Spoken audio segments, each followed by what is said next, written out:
286 दिन अंतरिक्ष में रहने के बाद नासा की अंतरिक्ष यात्री सुनीता विलियम्स और उनके साथी बच विल्मोर अब सुरक्षित धरती पर लौट आए हैं। यह सफर किसी सपने से कम नहीं था। सोचिए, पूरा साल बिना जमीन पर कदम रखे, बिना परिवार से मिले, बिना खुले आसमान को देखे, केवल एक छोटे से यान में रहना, कितनी बड़ी हिम्मत और धैर्य की आवश्यकता होती है। सुनीता विलियम्स, जो पहली बार 2006 में अंतरिक्ष गई थीं, उनके लिए यह मिशन सबसे कठिन रहा। उनका मिशन केवल 10 दिन का तय था, लेकिन तकनीकी समस्याओं के कारण यह 9 महीने तक खिंच गया।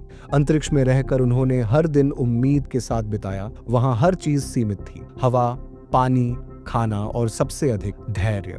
सुनीता का यह मिशन बोइंग के स्टारलाइनर यान से शुरू हुआ था। जून 2024 में जब उन्होंने और बच ने उड़ान भरी तो सब कुछ सामान्य था, लेकिन अंतरिक्ष स्टेशन ISS पहुंचने के बाद यान के प्रणोदन तंत्र में समस्या आ गई।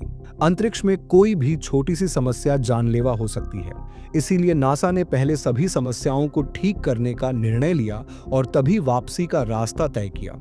इसलिए सुनीता और बच को स्टेशन पर ही रुकना। 9 महीने तक एक ही जगह गिने चुने लोगों के साथ रहना आसान नहीं था। मानसिक स्वास्थ्य, शारीरिक ताकत और भावनात्मक संतुलन बनाए रखना बहुत जरूरी था। अंतरिक्ष में रहकर सुनीता रोज व्यायाम करती थीं, अनुसंधानों में भाग लेती थीं और खुद को प्रेरित करने के लिए डायरी लिखती थीं।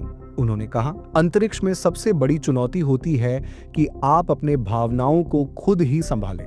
जब थकान होती है, जब घर की याद आती है, तब खुद को समझाना पड़ता है और खुद को मजबूत बनाना पड़ता है। भोजन की बात करें तो वहां का खाना भी अलग अनुभव था। अंतरिक्ष में सब कुछ विशेष पैकिंग में होता है। खाना पैकेट में होता है, पानी थैली में होता है और खाने के लिए न तो थाली होती है, न गिलास, न ही मेज। सुनीता ने बताया था कि खाना खाते समय सबसे अधिक परेशानी गुरुत्वाकर्षण की कमी से होती थी।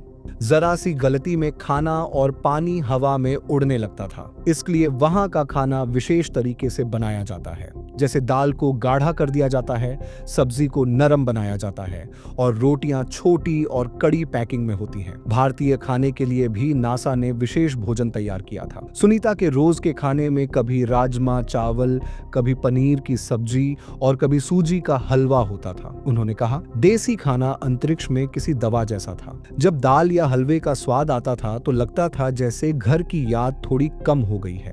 अंतरिक्ष में खाना बनाने का भी एक अलग तरीका होता है। रसोई घर की जगह एक छोटी सी जगह होती है जहां खाने के पैकेट में पानी भरकर गर्म किया जाता है। खाना बनाना मतलब पैकेट में पानी डालना, थोड़ा गर्म करना और फिर ध्यान से खाना ताकि कुछ उड़ न जाए। वहां का चम्मच भी खास होता है। ऐसा बनाया गया है कि खाना उससे चिपक जाए और गिरे नहीं। स्वाद की बात करें तो गुरुत्वाकर्षण की कमी के कारण स्वाद ग्रंथियां पूरी तरह से काम नहीं करती, इसलिए खाना थोड़ा फीका लग सकता है। इसीलिए सुनीता कभी कभी अपने खाने में चटनी या मसाले मिलाकर स्वाद बढ़ा लेती थी।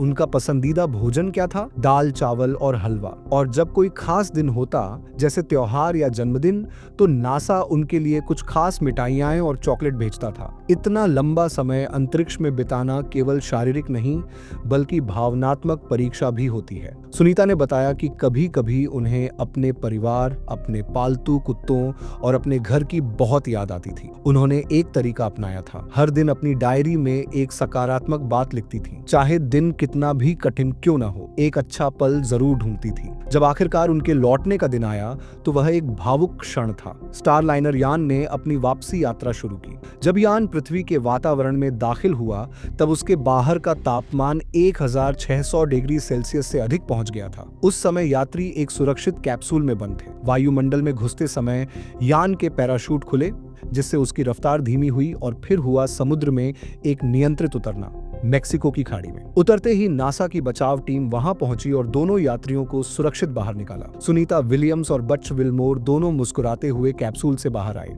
9 महीनों के लंबे सफर के बाद धरती पर पहला कदम रखना किसी नए जीवन जैसा था। उतरने के बाद उनका पूरा स्वास्थ्य परीक्षण हुआ, क्योंकि अंतरिक्ष में लंबे समय तक रहने से मांसपेशियां और हड्डियां कमजोर हो जाती हैं। सुनीता ने कहा, धरती की हवा को महसूस करना, मिट्टी की खुशबू को सूंघना, पैरों के नीचे जमीन की ताकत को महसूस करना, ये सब कुछ किसी नई दुनिया जैसा लगता है। घर लौटकर उन्होंने सबसे पहले साधारण घर का भोजन किया, रोटी, दाल, सब्जी और दही।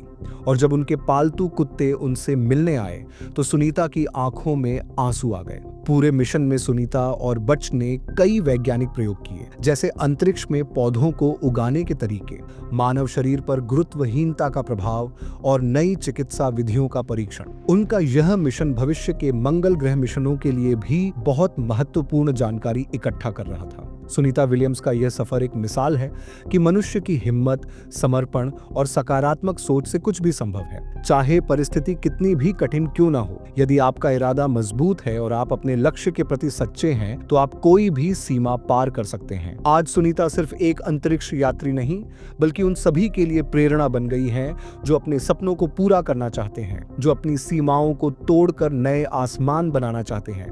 उन्होंने कहा था, कभी हार मत मानो। जीवन कभी भी आसान नहीं होता, लेकिन जब आप अपने दिल की सुनते हो तो हर कठिनाई छोटी लगने लगती है। और आज जब हम सुनीता के इस अद्भुत सफर को देखते हैं तो समझते हैं कि सपनों को सच करने के लिए बस एक मजबूत हौसला और एक साहसी कदम की जरूरत होती है।